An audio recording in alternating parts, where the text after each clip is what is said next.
I pray that God will speak to you. Amen.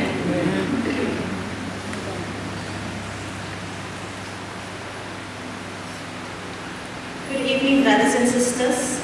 I trust you all had a very good day, and we thank God that we are all on the side of life, Amen. and that, yes, bad things might have happened, but God carried us through till here.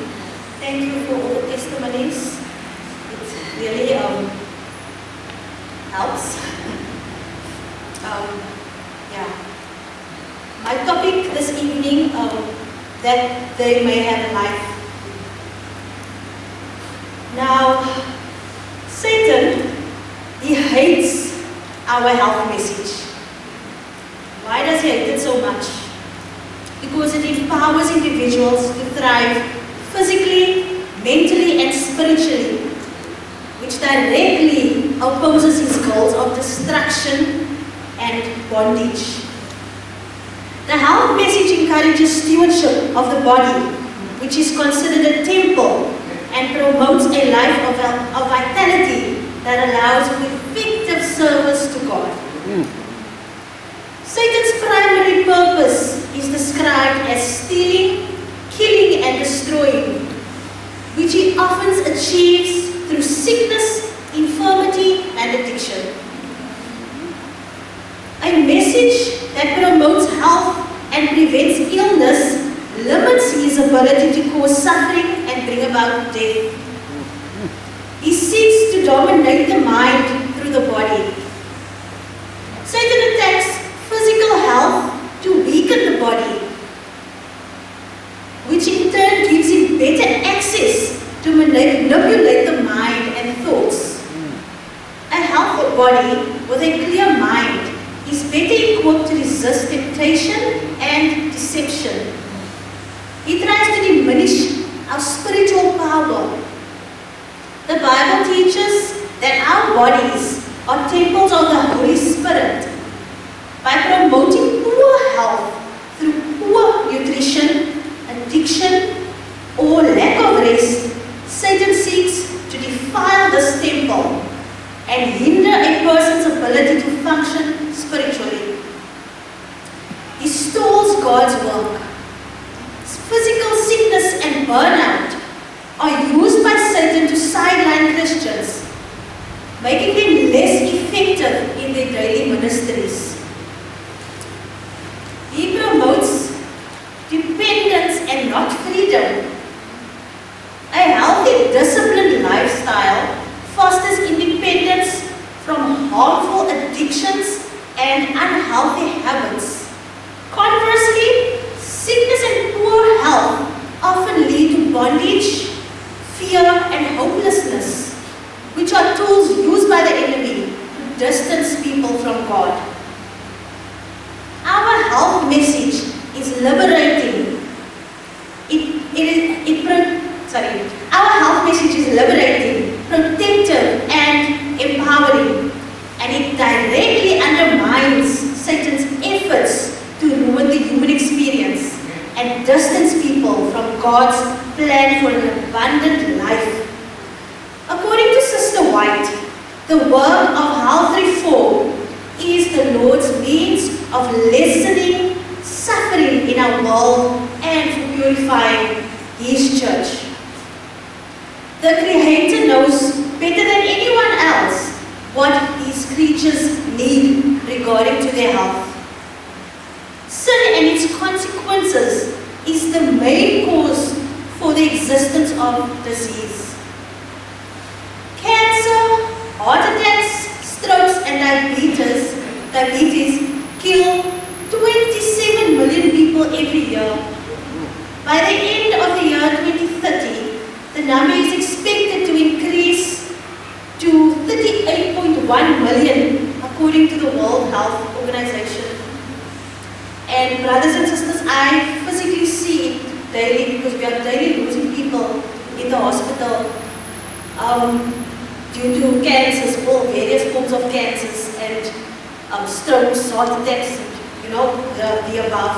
It's very sad to see people suffering.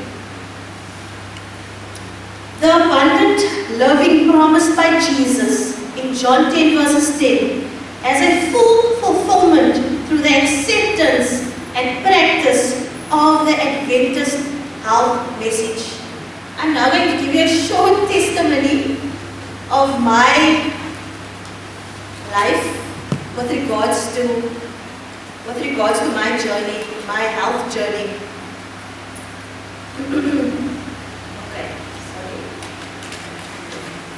Okay. So my brother and I were raised by a single mother for most of my juvenile years, as my mom and my dad got divorced when I was about 2 years old. We attended Riverside Primary School and later moved to the Good Hope High School. And I finally had the privilege of attending Helderberg College. I didn't however complete my studies there, but yeah, we were basically raised in church.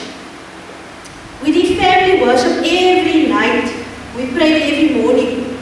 Growing up, I thought we were very poor because all we ever ate were lentils, beans, legumes, fruits, vegetables, etc. and very seldomly meat. For me, meat was like, for rich people it was... We had to walk wherever we wanted to go.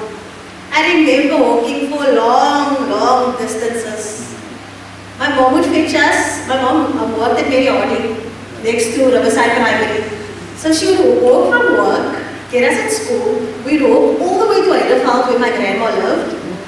And then from there we'd walk to the train station and then take the train to Mitchell's Plain. From there, from the station, we would walk home. So there was just a lot of walking. I got very frustrated. For us, luxuries like chips, chocolates, etc. were really luxuries because it was something we got maybe once a month or so. My mother worked very hard to raise us. So my brother and I learned from a very young age to take care of ourselves. We cleaned, cooked, did our own washing, etc. from a very young age. When I was about 10 or 11, my mom married my stepdad. For me, life couldn't get better. Finally, I felt like we were normal. There was meat in abundance. My dad liked spoiling us with lots and lots of luxuries because he had never met such grateful kids. Because we were obviously now very grateful because this wasn't normal to us. We stopped talking because now we were driven everywhere. Life was just perfect. We moved from Mitchell's Plain to Kuilsriver. Prior to my dad, we never knew doctors' rooms. But now, with this luxury life, we became acquainted with doctors. I remember developing the worst form of eczema on my face. It was unbearable. It was that eczema that was like, it was fussy, it was very bad. My whole face was full of eczema, my arms, and yeah, it was just horrible. My dad and I consulted the dermatologist. I remember him specifically asking the dermatologist if diet had anything to do with my condition. The dermatologist told us that diet had nothing to do with my condition and that it was genetics. All we had to do was buy these expensive creams and face washes and it will be under control. Okay? It brought some sort of relief, but it didn't fix the problem.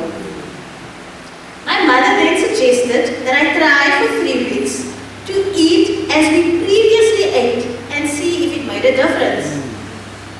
During this period of my life, remember I was now in high school. So at that point, when you're in high school, you're very self-aware. And it's very embarrassing to have, anything that looks yucky or whatever, doesn't like. Even just a little zit makes the girls very, have no confidence in that. Anyways, during this period of my life, I I met Brother and Sister Solomon from the East River Church. I don't know if you know them. I think Sister Ishmael knew them, and Brother Ishmael. I became very fond of them. I lunched with them often and spent lots and lots of time with them.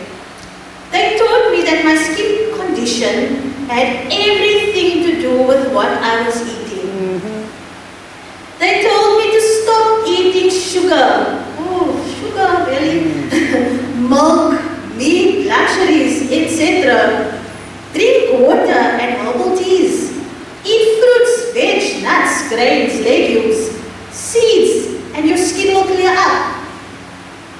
Now I was desperate. That same day I gave up everything and followed their advice. After about 2 to 3 weeks, I visibly noticed the difference.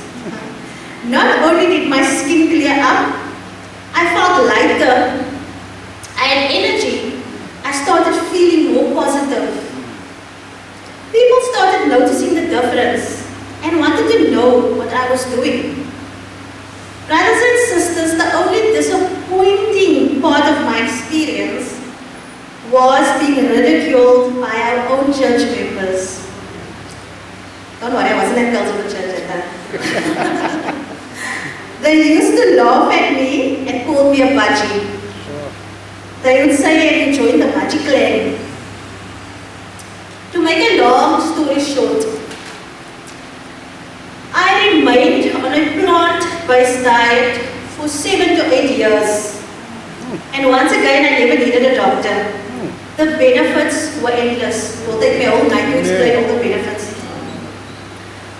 After marrying a caterer, I gradually started reintroducing all the food that caused me to be sick and suffered the consequences. I really suffered the consequences. That will also take another night, a whole day to explain. Proverbs 24 verses 16. For the righteous man may fall 7 times and rise again, but the wicked shall fall by calamity.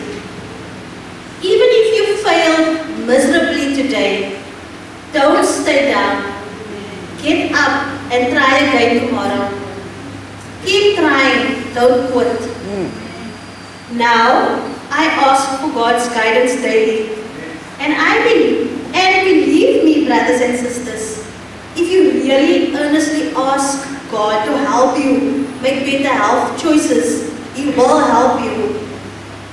This is what God wants for us. In 3 John 2, God says to us, Beloved, I pray that you may prosper in all things and be in health, just as your soul prospers. Just take one step in the right direction, and God and His angels will be right beside you, guiding you into the abundant life that He has planned for you.